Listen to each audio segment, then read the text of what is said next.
तो last part में हमने देखा था कि उनका सूडो प्रैक्टिशनर एग्जाम शुरू हो गया था, लेकिन उसी बीच उस एरिया में हाउ बाई का अंकल एक गोल्डन क्रो का एग रख जाता है जो बड़ा होकर एक खतरनाक बीस्ट में बदल जाता है। तभी मैक्स गलती से उस क्रो के पास आ जाता है। अब आगे तो इस पार्ट की शुरुआत में पिछला इंस्ट्रक्टर एग्जाम रोकने को कहता है, पर डायरेक्टर इसके लिए मना कर देता है क्योंकि उसका मानना था कि ये गोल्डन क्रो हाल ही में अंडे से बाहर आया है, इसलिए इसका लेवल भी कम होगा, तो कैंडिडेट्स को इससे बचने का तरीका मालूम होना चाहिए। इस तरफ हम मैक्स को देखते हैं जो उस गोल्डन क्रो को देखकर उस पे अटैक करता है, लेकिन वो गोल्डन क्रो मैक्स को पीछे फेंक देता है। तो मैक्स उस क्रो की ओर अपनी स्वॉर्ड फेंकता है, लेकिन वो क्रो स्वॉर्ड से बच जाता है। तो मैक्स चालाकी से उस क्रो को मलबे में दबाकर उसका सर काट देता है। ये देखकर इंस्ट्रक्टर डायरेक्टर से कहता है कि अच्छा हुआ मैक्स ने सही समय पर अपनी तलवार फिर से उठा ली, नहीं तो उसे कुछ भी हो सकता था। ये सुन के डायरेक्टर वीडियो को ध्यान से देखता है और उसे पता चलता है कि मैक्स ने जानबूझकर अपनी स्पिरिचुअल पावर का इस्तेमाल करके स्वॉर्ड को साइड करा था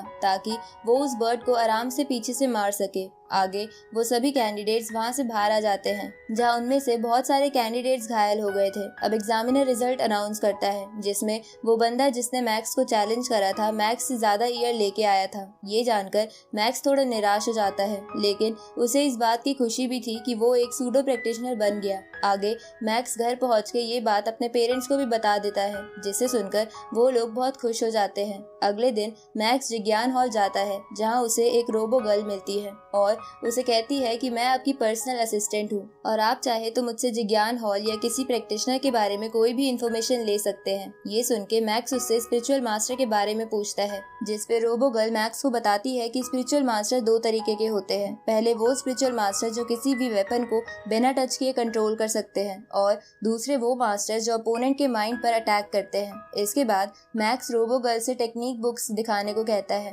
क्योंकि वो उन्हें खरीदना चाहता था, पर वो उनके प्राइस देखकर हैरान हो जाता है क्योंकि वो बहुत ज्यादा थे। जिसपे रोबो गर्ल उसे बताती है कि आप इन टेक्निक बुक्स को अपने लेवल के अकॉर्डिंग भी खरीद सकते हो, जिसके बाद आपको ये सस्ती मिलेंगी, क्योंकि इस दुनिया के टॉप प्रैक्टिशनर जिसका नाम होंग है उसकी टेक्निक बुक्स के सामने इन टेक्निक बुक्स का प्राइस तो कुछ भी नहीं है। ये सुन के मैक्स होंग के बारे में सोचता है और उसे समझ आता है कि अगर उसे होंग से आगे निकलना है तो उसे उन टेक्निक्स पर फोकस करना चाहिए जिनमें वो अच्छा है। इसलिए मैक्स 9 टायर स्वॉर्ड्स टेक्निक खरीद लेता है, जिसपे वो रोबो गर्ल मैक्स से पूछती है कि क्या आपको और कुछ भी खरीदना है। तो मैक्स उसे वेपन्स दिखाने को कहता है, लेकिन वो इन्हें नहीं खरीद सकता था क्योंकि उनका प्राइस मैक्स के बजट के आसपास नहीं था। आगे मैक्स जब घर पे होता है तब चेनगू नाम का एडवांस प्रैक्टिशनर मैक्स को उसकी टेक्निक बुक्स डिलीवर करने आता है, जिसपे मैक्स उससे पूछता है कि आप यहाँ खुद क्यों आए, आप चाहे तो किसी को भी भेज सकते थे। तो वो एडवांस प्रैक्टिशनर मैक्स को बताता है कि ऐसी बुक्स बहुत ज्यादा स्पेशल होती हैं जिन्हें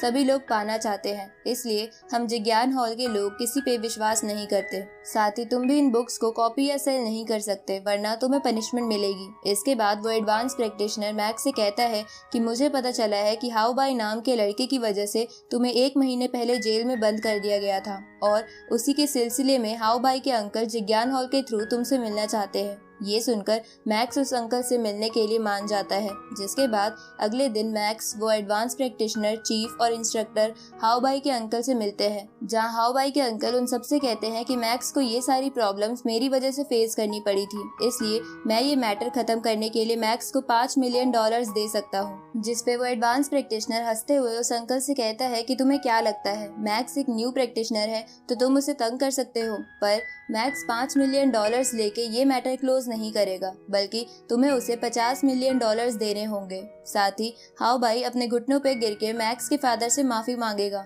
ये सुन के वो अंकल एडवांस प्रैक्टिशनर यानी चेनगू से कहता है कि मैं पैसे तो दे दूंगा, पर हाउ बाई माफी नहीं मांगेगा। ये सुन के इंस्ट्रक्टर अंकल से कहता है कि अगर इसके लिए मैक्स मानता है तो हमें कोई प्रॉब्लम नहीं है। ये सुन के मैक्स बोलता है कि हाउ बाई ने मेरे पेरेंट्स की डिसरिस्पेक्ट की थी, इसलिए मैं इस मैटर को क्लोज नहीं करूंगा। ये सुन के वो अंकल गुस्सा हो जाता है और गुस्से में वहाँ से चला जाता है, जिसके बाद मैक्स उन तीनों से उसका साथ देने के लिए थैंक यू बोलता है। साथ ही थोड़ा निराश भी हो जाता है क्योंकि वो वो उस 50 मिलियन से वेपन्स भी खरीद सकता था। ये जानकर एडवांस प्रैक्टिशनर मैक्स से कहता है कि तुम्हें जो भी वेपन्स चाहिए उसकी लिस्ट मुझे दे दो, मैं तुम्हें वो हाफ प्राइस पर दिलवा दूंगा, क्योंकि जिज्ञान हॉल में कंट्रीब्यूशन पॉइंट्स भी होते हैं जिन्हें मैं डिस्काउंट के तौर पर इस्तेमाल कर सकता हूँ। ये सुन के मैक्स खुश हो जाता है। तभी इंस्ट्रक्टर मैक्स को बताता है कि तुम दोनों टीममेट्स हो तो तुम्हें इसे थैंक यू बोलने की कोई जरूरत नहीं है, क्योंकि मैंने डायरेक्टर के कहने पर तुम्हें फायर हैमर नाम की जनरल प्रैक्टिशनर की टीम में डाल दिया है।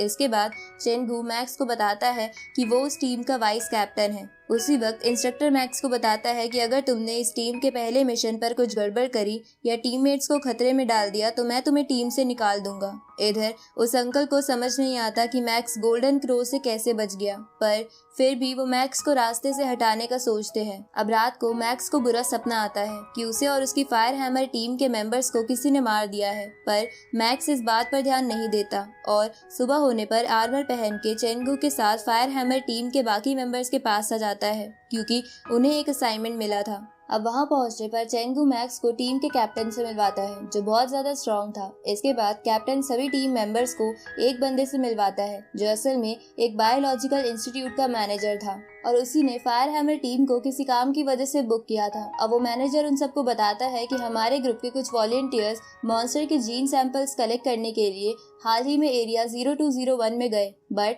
हमें पता चला है कि उन वॉलंटियर्स पर मॉन्स्टर्स ने अटैक कर दिया है, इसलिए मैं चाहता हूँ कि आप सब वहां जाकर उन सबको बचा कर लाएं। ये सुनकर वो सब इस असाइनमेंट के लिए मान जाते हैं और उस एरिया 0201 की तरफ निकल जाते हैं। इधर हम देखते हैं कि उन वॉलंटियर्स में ईवा भी थी जो मॉन्स्टर से बच के इधर उधर भाग रही थी। आगे फायर हैमर टीम भी उस एरिया की तरफ आ रही थी, पर तभी उन्हें मॉन्स्टर्स घेर लेते हैं, जिसे देखकर वो सब सावधान हो जाते हैं। लेकिन उसी वक्त वहाँ पर एक बड़ा पिग बीस्ट आकर मैक्स को दूर फेंक देता है। साथ ही उस पिग बीस्ट को देखकर बाकी मॉन्स्टर्स भाग जाते हैं। तभी मैक्स फिर से खड़ा होकर उस पिग के अंदर अपनी स्वॉर्ड घुसा देता है, पर इससे वो पिग नहीं मरता। तो मैक्स अपनी स्वॉर्ड वापस निकालकर उस पिग पे उसी स्वॉर्ड टेक्निक का इस्तेमाल करता है जिसे उसने हाल ही में सीखा था, जिसकी वजह से वो पिग मर जाता है। ये देखकर कैप्टन मैक्स की तारीफ करता है क्योंकि उसने एक F क्लास मॉन्स्टर को इतनी आसानी से मार दिया था। उसी वक्त वो मैनेजर उन सबको उन वॉलंटियर्स की पिक भेजता है जिसमें ईवा भी थी, तो मैक्स ईवा को देखकर चौंक जाता है।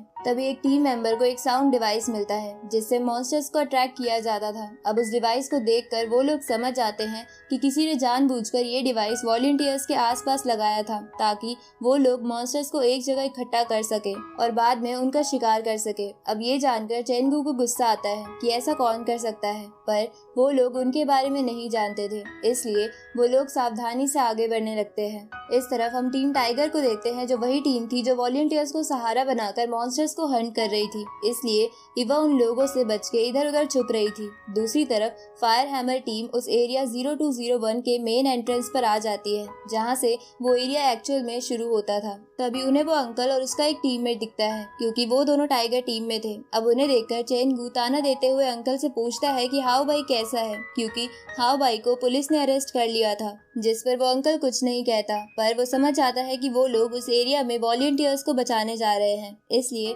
वो ये बात अपने कैप्टन को इन्फॉर्म कर देता है। आगे वो लोग उस एरिया में पहुंच जाते हैं जिन्हें वो टाइगर टीम भी देख लेती है। अब हैमर टीम इधर उधर वॉलंटियर्स को ढूंढने लगती है। तभी मैक्स को वहाँ ईवा की वॉच दिखती है। उसी वक्त उसका टीममेट मैक्स को बताता है कि मुझे यहाँ पर वैसा ही साउंड डिवाइस मिला था, इसलिए मुझे नहीं लगता कि जिसकी ये वॉच है वो बचा होगा। ये सुनकर मैक्स निराश हो जाता है। अब वो सब वहाँ से और आगे जाने लगते हैं, पर तभी टाइगर टीम का कैप्टन एक साउंड डिवाइस को एक्टिवेट कर देता है जिसकी वजह से वहाँ पर बहुत सारे मॉन्स्टर्स आने लगते हैं, जिसे देखकर वो लोग वहाँ से भागते हैं क्योंकि वो लोग इतने सारे मॉन्स्टर्स से एक साथ नहीं लड़ सकते थे। इधर ईवा बचते बचाते एक मेंशन में आके उसका डोर लॉक कर देती है, लेकिन उसे टाइगर टीम का स्नाइपर देख लेता है और उस डोर के लॉक को डिस्ट्रॉय कर देता है। दूसरी तरफ इस गोली की आवाज हैमर टीम भी सुन लेती है, इसलिए वो लोग कुछ मॉन्स्टर से पीछे छुड़ाकर उस तरफ जाने लगते हैं क्योंकि उन्हें लग रहा था कि वहाँ कोई सर्वाइवर होगा। इधर उस मेंशन में एक मॉन्स्टर घुस जाता है तो ईवा उसे आंख से चकमा देकर मेंशन के बाहर आ जाती है, लेकिन